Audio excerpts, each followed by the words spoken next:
20% commission, ఏది 20% సర్కార్ commission అట.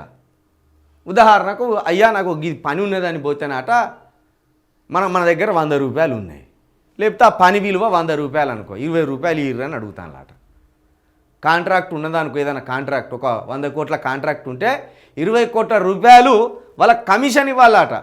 20 కోట్లు కమిషన్ ఇస్తే అది వాళ్ళు ఏదైతే కోడ్ చేసిందో ఆ కోడ్ విలువ 100 కోట్లు అయితే ఇక కాంట్రాక్టర్ ఏం తినాలి, ఆ ప్రాజెక్ట్ ఏం కట్టాలి, లేకపోతే ఆ పని ఏం చేయాలి అంటే నాసి రకం పనులు, మళ్ళీ గదే నాణ్యత లేని పనులు చేసి చేయి దులుపుకునే కార్యక్రమాలు చేస్తారు. 20% డబ్బులు ఇస్తేనే బిల్లులు చెల్లిస్తున్నారు.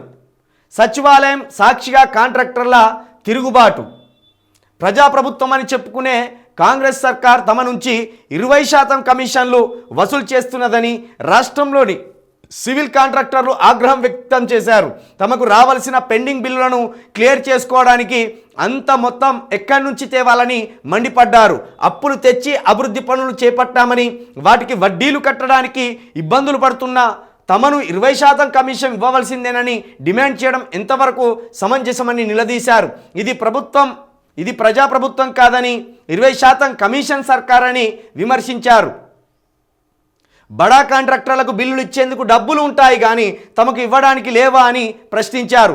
రాష్ట్ర వ్యాప్తంగా 33 జిల్లాల నుంచి సుమారు 200 మంది చిన్న సివిల్ కాంట్రాక్టర్లు శుక్రవారం సచివాలయంలోకి వచ్చి నిరసన కూడా తెలిపినట్టు ఇక్కడ రాసుకొచ్చిండ్లు. ఎంత దారుణం అంటే ఇది ఎవరో కాదు వసూలు చేసేది, ఉప ముఖ్యమంత్రి గారి భార్యనే ఈ 20% కమిషన్ వసూలు చేస్తున్నారట.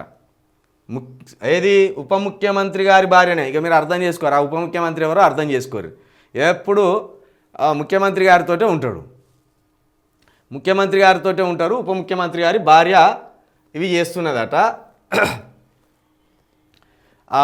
మెగా కృష్ణారెడ్డి ఏదైతే ఉన్నాడో మయ్యం రామేశ్వరరావు దగ్గర ఈ అనేక ప్రాజెక్టులు కట్టింది కదా, కాళేశ్వరం ప్రాజెక్టు కావచ్చు, ఇంకోటి కావచ్చు, కేసీఆర్ గారు నిర్మించింది కదా. దాంట్లో చిన్న చిన్న కాంట్రాక్టర్లు థర్డ్ పార్టీ కాంట్రాక్టర్లు ఉంటారు కదా, ఇక వాళ్ళకు బిల్లులు రాలే. ఇక వాళ్ళు బిల్లులు కావాలని పోతే అయ్యా 20% కమిషన్ ఇస్తేనే ఆ బిల్లులు చెల్లిస్తాం. గ్రామ పంచాయతీ బిల్లులు సర్పంచ్లకు ఇవ్వాలన్నా కూడా 20% చెల్లిస్తేనే పనులు పూర్తవుతాయి. ఇది రాజకీయ వర్గాల్లో బట్టి విక్రమార్క గారి భార్య దీన్ని నడిపిస్తున్నట్టు కూడా తెలుస్తాను.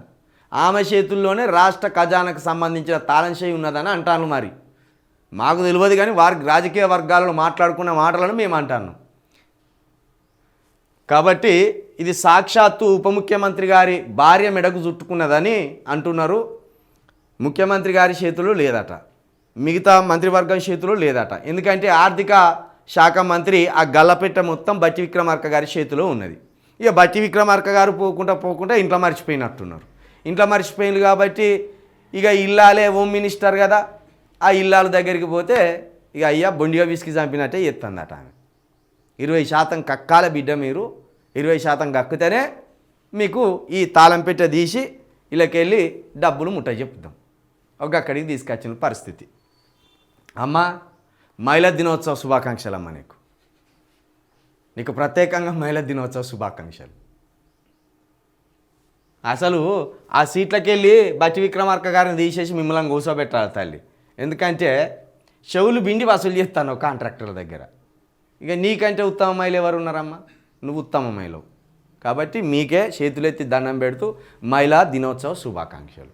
రాష్ట్రాన్ని ఏమైనా ఉంచుతావా తల్లి? ఉంచుతావా ఊడ్చిపడేస్తావా?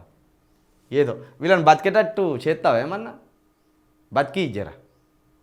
వాళ్ళు ఇప్పటికే 2-3 సంవత్సరాలు అవుతుంది బిల్లులు రాక. బతికిచ్చే ప్రయత్నం చేయ వాళ్ళని.